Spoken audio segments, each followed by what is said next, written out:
আমি এদেশের সম্মানিত আলেম সমাজকে বিনয়ের সাথে অনুরোধ করব, আসুন আমরা ঐক্যবদ্ধ হই।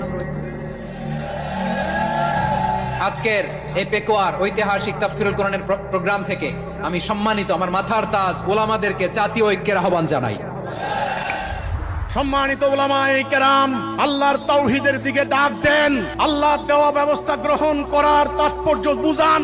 আপনারা দয়া করে এক ফেরকার বিরুদ্ধে ছোট্টখাট্ট মাসলা মাসাইলগত বিরোধ নিয়ে, সামান্য আকীদাগত বিরোধ নিয়ে এক গোষ্ঠী আরেক গোষ্ঠীর বিরুদ্ধে বাহাস বিতর্ক না করে ধর্মপ্রাণ মানুষের সামনে ইসলামের সুমহান আদর্শ তুলে ধরুন, মানুষকে বুঝান।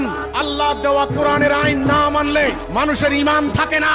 আজকে আমরা বিরাট সম্মেলন করি, অমুককে কাফের ঘোষণা করতে হবে, অমুককে অমুসলিম ঘোষণা করতে হবে। ভাইরা আমার, আলেমরা নিশ্চয়ই জানেন আল্লাহ কোরআনে বলেছেন, যারা আল্লাহর কোরআনের আইন দ্বারা বিচার করে না তারা কাফের। আজকে আমাদের এই 18 কোটি মানুষ, আমাদের 92% মুসলমান, আমরা মানবো আল্লাহর আইন।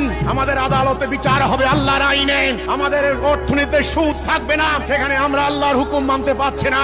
এই ধাপ্পাবাজের রাজনীতি আমাদেরকে ধ্বংস করে দিয়েছে।